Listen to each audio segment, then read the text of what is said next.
एक महल्ला चौथा जिसके अंदर सच है, तो सच्चा नाम सच अलाए। ओ हर मार्ग आप चलदा, होरना नू हर मार्ग पाए। वो परमात्मा सच है, प्रकाश है, महासूरजों का सूरज है। जीव की मंजिल भी सच है। रुकावट क्या है? झूठ। जीव ने अपने अंदर से झूठ को ख़त्म करना है, विकारों को निकालना है, मंजिल को छूना है। जीव के अंदर भूख है, खाने के लिए भूख है, उसके पास तो अनेकों प्रकार के वो भोजन करता है, खाद्य पदार्थ का पान करता है। लेकिन अगर जो जीव को शुद्ध भोजन नहीं मिल पाता, शुद्ध अनाज का नहीं मिल पाते हैं, तो कभी कभी वो अशुद्ध भोजन भी करता है, क्योंकि भूख है तो कुछ न कुछ उसको खाना जरूर है। भूख हर एक के अंदर है, प्यास भी सबके अंदर है। अगर जो निर्मल पानी नहीं मिला तो जीव कभी कभी गंदा पानी पी करके भी अपनी प्यास बुझा लेता है। इसका मतलब जीव के अंदर नाम की भूख है। तो भूख किस प्रकार ख़त्म हो सकती है, कैसे वो उस भूख को ख़त्म किया जा सकता है? जीव की मंजिल सच है, रुकावट झूठ है। जीव ने जो कंकड़ पत्थरों के साथ प्रीत की हुई है, सोने चांदी के साथ, हीरे के साथ प्रीत की है, उन कंकड़ पत्थरों की प्रीत को छोड़ना है और हीरे रतन अपने आप प्राप्त हो जाएंगे। इसका मतलब है जीव के अंदर भूख है परमात्मा के नाम की, उसको संसारिकता से ऊपर उठ के, रजतम सत्य से, संसार से ऊपर उठ करके उनकी प्रीत को थोड़ा सा कम करते हुए तब इन संग जोड़े, तब परमात्मा से प्रीत जुड़नी है, तब वो जीव सच के साथ जुड़ने में समर्थ हो सकेगा। ऐसे जीव से जिनके अंदर परमात्मा के नाम की भूख है, जिन्होंने संसार के ये कंकड़ पत्थरों की प्रीत को छोड़ दिया है, जिन्होंने बाजार परिवार से थोड़ा सा ऊपर उठ करके जिन्होंने अपने जीवन शैली को अपनाया है, उनके अंदर फिर सच समा जाता है। जिनके अंदर सच है, फिर ऐसे जीव जिनके अंदर सच समा जाए, क्योंकि परमात्मा सच है, परमात्मा प्रकाश है। ऐसे जीव जिन्होंने संसारिकता से ऊपर उठ गए, परिवार से ऊपर उठ गए, संसार के इस नश्वर संसार से ऊपर उठ करके जिन्होंने अपने को परमात्मा के नाम में लगाया है, अपनी जो इंद्रियां संसार में जी रही थी, संसार में लगी हुई थी, उन इंद्रियों को मूंद लिए दरवाजे। फिर ऐसे उन्होंने संसार को अब नहीं देख रही हैं, जिनके अंदर सच बस गया है, उनके लक्षण क्या हैं, अब उनकी ये आँखें निरंकार को देखती हैं, उनके ये कान संसार की चर्चा को नहीं सुनता, निरंकार की चर्चा सुनना चाहते हैं। रसना हरदम कबीर मेरी सिमनी, रसना ऊपर राम, उनकी रसना के ऊपर राम आ जाता है। फिर ऐसे जीवों के अंदर सच बस जाता है। ऐसे जीव जिनके अंदर सच बस गया है, तो सच्चा नाम मुख सच चलाए। फिर उनके मुख से उनकी इंद्रियां जो देखती हैं, जो बोलती हैं, जो सुनती हैं, जो भी अपने मुख से बोलती हैं, वाणी से बोलती हैं, उनके मुख से सदा ही उस ईश्वर के सच की ही बातें निकलती हैं।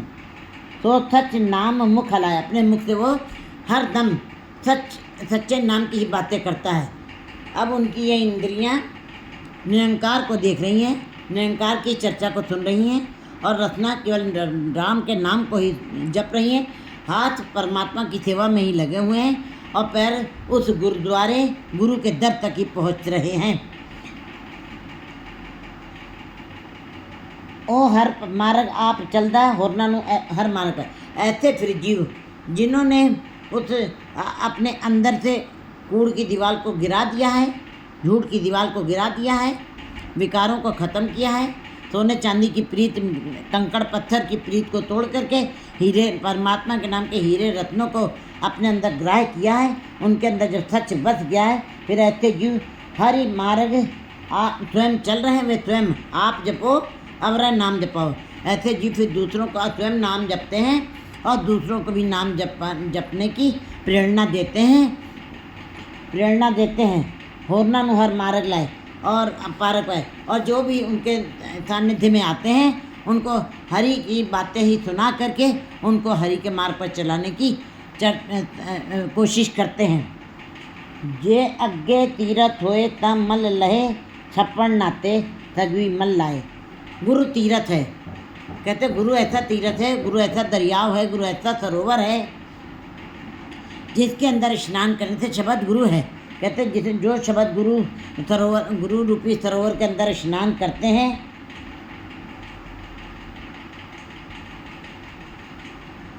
स्नान करते हैं, जे अग्गे तीरथ होए ता मल लहे। फिर अगर जो गुरु तीरथ के साथ जुड़ करके जो उस तीरथ में जा करके स्नान करते हैं, उस सरोवर में डुबकी लगाते हैं, उन तीर्थों पर गुरु रूपी तीरथ को ऊपर जा करके अपने विकारों की मैल को ख़त्म करते हैं। क्योंकि गुरु कौन है? गुरु प्रकाश है, गुरु ज्ञान है, गुरु विकारों को ख़त्म करता है। और गुरु के पास बैठ करके परमात्मा के दर्शन होते हैं और ऐसा महसूस होता है जीव को कि हर दम उस गुरु के पास बैठ करके ही ईश्वर के नाम की चर्चा सुने। क्योंकि गुरु पार ब्रह्म गुरु नहीं पेद, क्योंकि परमात्मा में और गुरु में कोई भेद नहीं है। परमात्मा पहले जीव को गुरु से मिलाप कराता है और गुरु जो फिर गोविंद से मिलाप कराता है। जे आप तीरथ होए, जो आपे तीरथ होए ता मल लहे। तब ऐसे तीरथ में स्नान करने से अंदर विकारों की मैल उतर जाती है और छप्पन नाते तगवी मिल जाए। और छपड़ी में स्नान करने से जहाँ तालाब है, जो छप्पड़ है, जो छोटे छोटे नाले हैं, उनके अंदर छोटे छोटे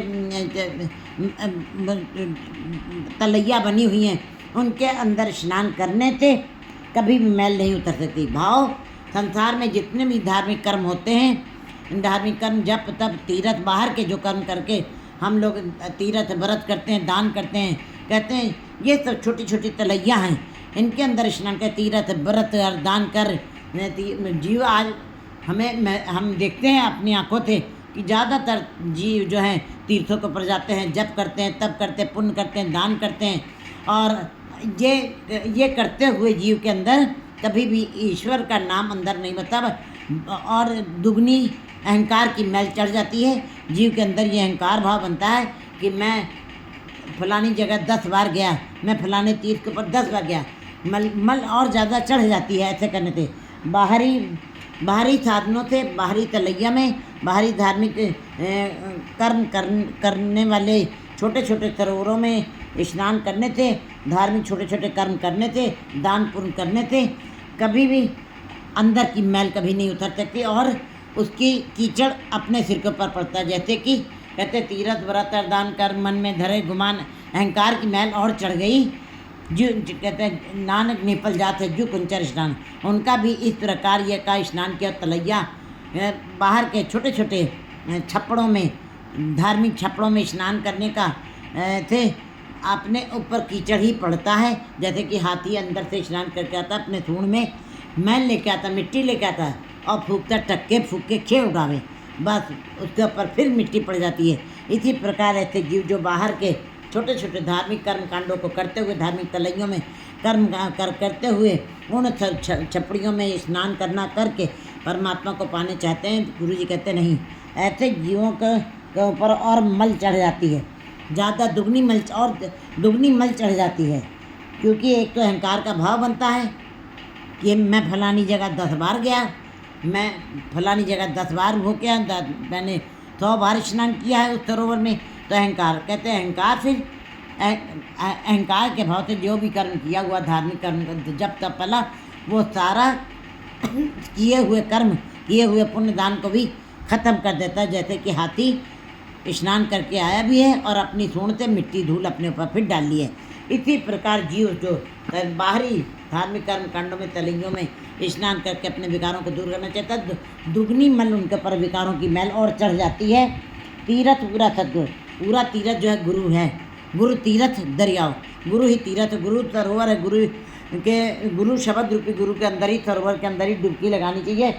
तीरथ है जो दिन हर हर, क्योंकि गुरु रूपी सरोवर के अंदर जो रात दिन स्नान करते हैं, गुरु शब्द रूपी सरोवर में जो रात दिन स्नान करते हैं, नाम का ध्यान करते हैं, वो आप छुट्टा कुटुंब दे हर हर नाम तब श्रेष्ठ छटाए। वे स्वयं नाम जपते हैं, आप स्वयं छूट जाते हैं, संसार बहुत सागर से पार हो जाते हैं और हरि हरि के नाम से सारी सृष्टि को भी मुक्त कर देते हैं। उनके अंदर इतनी ताकत आ जाती है, इतनी शक्ति आ जाती है कि वह स्वयं मुक्त होते हैं और सारी सृष्टि को भी मुक्त करवा देते हैं। क्योंकि नानक नाम जहाज है, चढ़े तो उतरे पार। कहते हैं ये जहाज ऐसा है गुरु शब्द का, जिसके ऊपर जो चढ़ता है वो पार हो जाता है। जन नानक तिस बलिहारन, जो आप जपे अवरा नाम जपे। गुरु जी कहते हैं मैं ऐसे जीवों को पर बलिहार जाता हूँ जो स्वयं नाम जपते हैं और दूसरों को भी नाम जपने की प्रेरणा देते हैं। वैसे ऐसे जीव बड़े कम हैं जो स्वयं नाम जपते हैं तन और मन से, हृदय से। गाविया सुनिया तिनका थाय पावे, जिन सतगुरु की आज्ञा सत्य सत्कर्म मानी। ये ऐसे जीव बड़े कम हैं जो गुरु तीरथ रूपी दरियाओं में डुबकी लगाते हैं और स्वयं नाम जपते हैं और दूसरों को नाम जपाते हैं। लेकिन ऐसे जीव बहुत सारे दिखाई देंगे जो स्वयं बाहर की बातें करते हैं, छोटी छोटी धार्मिक तलैयों में डुबकी लगाते हैं, दान पुण्य वाली तलैयों में डुबकी लगाते हैं और अपने ऊपर विकारों की मैल चढ़ाते हैं और दूसरों के ऊपर भी उस मैल को चढ़वा देते हैं। ऐसे संसारिक जीव बहुत सारे दिखाई देते हैं। 2